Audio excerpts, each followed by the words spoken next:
Hi, all. It's Becky. I'm an abstract intuitive painter in Portland, Oregon. I'm in my studio today. I'm going to do another sketchbook ritual. I'll be pulling 3 tarot cards and then doing some painting. Come play with me.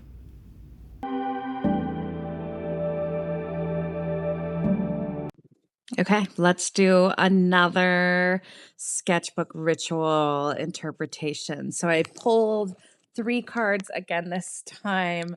All 3 were reversals. And I just said in the last video I did of this that I look at reversals with a different, like a not a negative approach, but a strength-based approach. But I still couldn't help but be like, oh, 3 reversals. But again, I'm looking them in a different way, so it's not as scary, but it's something that's blocked or something I need to understand. That's my dog barking. Bowie agrees. So the first card I got was the High Priestess reverse. And the High Priestess, I pulled this card actually it was the only card I pulled when I did my first one of these.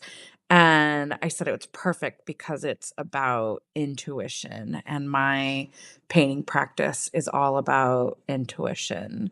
And what I love about this card is that intuition is often seen as like something feminine or something that you're taught to not take as seriously historically.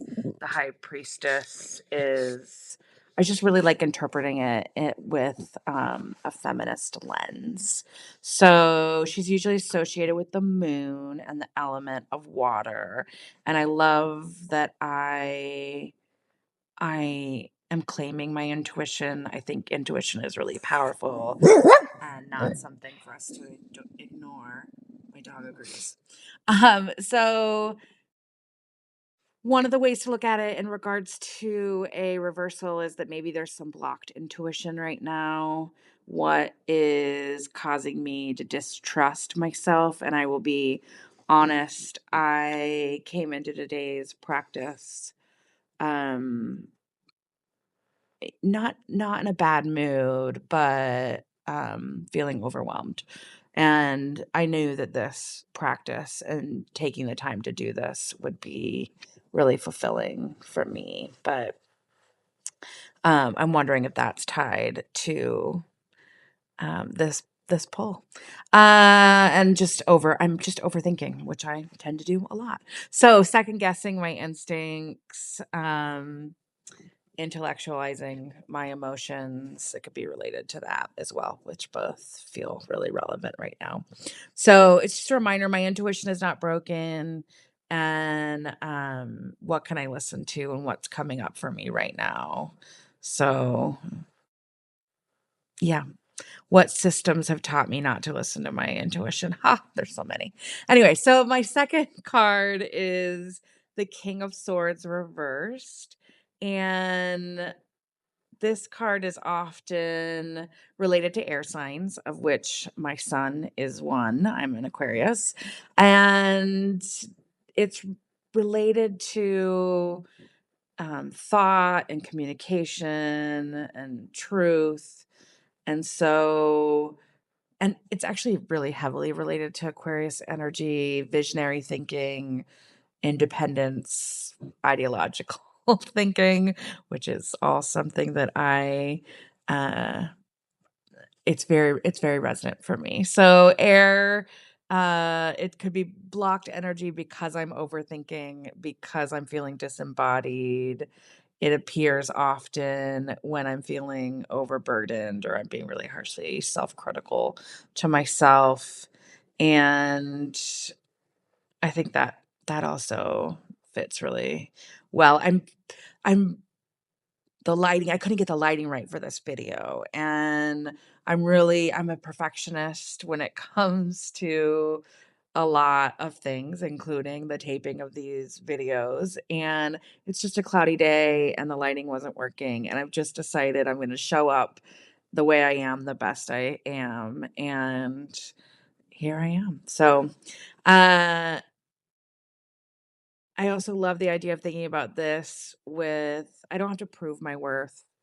And the king reverse says that it's a reminder for that. So, intelligence and truth without um, having to prove anything to anyone. It's kind of how I'm interpreting it.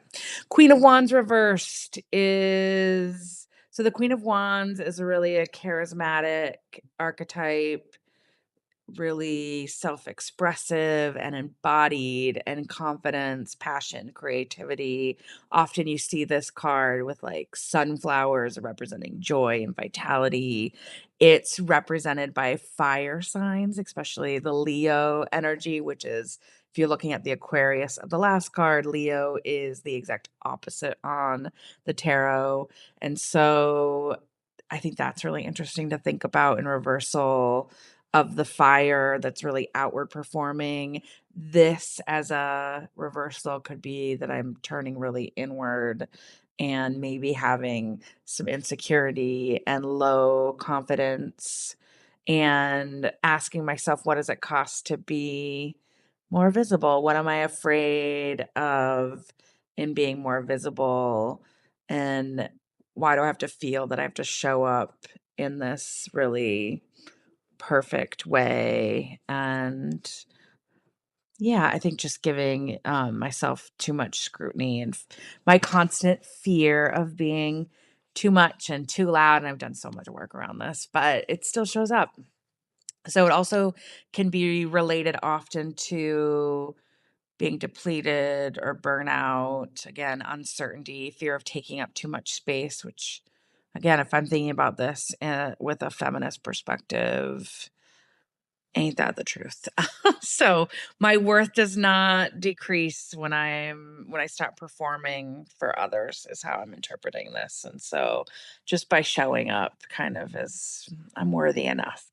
Worthiness is another theme that continues to show up for me over and over. So the way I'm interpreting this spread as a whole, it's about reclaiming power from performance or exhaustion or external approval or the authority of others, that I have intuitive wisdom that I need to recognize and not be dismissed as irrational. So I'm moving from my subconscious into my emotional truth, uh, through the air sign of thought and systems and language and just showing up. And then fire, reclaiming my creative identity and being visible. So my energy maybe isn't exhausted or blocked, but what can I learn to trust and how can I learn to be more embodied? So less that I need to fix myself, but that I'm allowed to redefine my own wisdom and my power and my visibility. So, yeah, I think that feels really, really in tune. And related to this piece, I wanted to show up. It's spring. I'm always coming back to florals. Because I was feeling so out of tune, it's something that I can easily come back to and feel really connected to my creativity again. And I told myself that this, again, I don't always have a half hour, an hour. I told myself I could come back to this piece. I could show up at this piece and do it quickly and not put as much pressure on myself, which is, I think, a reminder for myself in showing up in my sketchbook all the time, that it doesn't have to be a big productive, it's not, I'm not going to sell this piece. It's for me. And it's a good reminder. So, yeah, I ended up being really happy with it. The tape reveal is as satisfying as ever. And I really enjoyed, I showed up with no plan on the colors. I just picked what I had on hand, and I really enjoyed the way these pinks and reds showed up with the blues and greens. So here you go. My 3 reversals and my paint spread. Happy painting. Go paint.